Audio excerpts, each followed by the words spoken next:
दोस्तों आप कल्पना कीजिए, एक घना जंगल, चारों तरफ सन्नाटा और अचानक से व्हाट्सएप ग्रुप में एक तस्वीर आती है और ये तस्वीर है बाघ के शव की, यानी कि लाश की। ये तस्वीर आई थी आईएफएस ऑफिसर्स के ग्रुप में, व्हाट्सएप ग्रुप में, और तस्वीर देखते ही मच गया हड़कंप। पूरा महकमा अलर्ट हो गया। लेकिन बात यह केवल एक मौत की नहीं है दोस्तों, ये मौत तो सामने आ गई, इसका रहस्य भी सामने आ गया।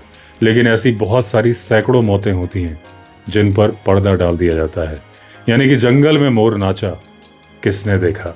दोस्तों 2 अगस्त 2025 की बात है। भारतीय वन सेवा यानी कि इंडियन फॉरेस्ट सर्विसेज के एक ग्रुप में एक फोटो डाली जाती है। वो फोटो थी एक बाघ के सड़ते हुए शव की, जो कि जंगल में पड़ा हुआ था। ये तस्वीर थी बालाघाट के जंगल की। जैसे ही आईएफएस ऑफिसर्स के ग्रुप में फोटो पहुंची, उन्होंने आगे फॉरवर्ड करी। बालाघाट वन विभाग का महकमा जुट गया उस टाइगर की लाश को ढूंढने में। लेकिन किसी को भी अंदाजा नहीं था कि जिसे वो ढूंढने जा रहे हैं वो एक लाश नहीं है, एक अपराध है, एक रहस्य है, एक षड्यंत्र है।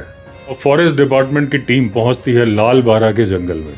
आधे दिन की खोज करने के बाद वो मरा हुआ टाइगर तो उनको नहीं मिला, मिली तो राख और कुछ जली हुई हड्डियां। इंक्वायरी करने में मालूम चला कि वो टाइगर की लाश एक बीट गार्ड और रेंज असिस्टेंट को पहले ही मिल चुकी थी। दोनों ने लाश को 4-5 किलोमीटर जंगल के अंदर ले जाके जला दिया, बिना बड़े अधिकारियों को बताए।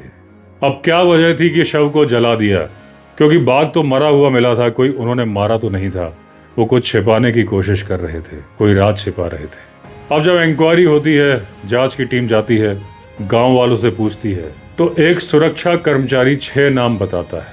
इन सब 6 लोगों ने बाघ का शव देखा था और बीट गार्ड और रेंज असिस्टेंट को सूचना दी थी।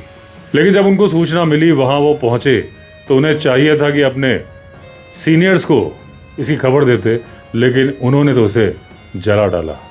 2 अगस्त को फोटो आया था, 3 अगस्त को इन दोनों कर्मचारी और अधिकारियों को सस्पेंड कर दिया गया। 5 दूसरे चौकीदारों को गिरफ्तार कर लिया गया। Principal chief wildlife warden ने डीएफओ से जवाब मांगा 10 दिन के अंदर, क्योंकि अगर ये मामला सही तरीके से रिपोर्ट किया जाता तो बाघ का पोस्टमार्टम होता और मालूम चल जाता कि शायद ये पोचर्स के हत्थे चढ़ा था। लेकिन जब सबूत ही जला दिए गए तो सच्चाई भी राख में बदल गई। डीएफओ का जो बयान आया है कि ये शिकार का मामला नहीं है, प्राकृतिक मौत है, लेकिन स्टाफ की गलती ये थी कि उन्होंने इसको रिपोर्ट नहीं किया। लेकिन डीएफओ साहब को कैसे मालूम चला कि ये प्राकृतिक मौत है? जब उसका पोस्टमार्टम ही नहीं हुआ, आपके हाथ में आया तो सिर्फ राख, तो आपको कैसे मालूम कि ये प्राकृतिक मौत है, शिकारियों की हरकत नहीं है?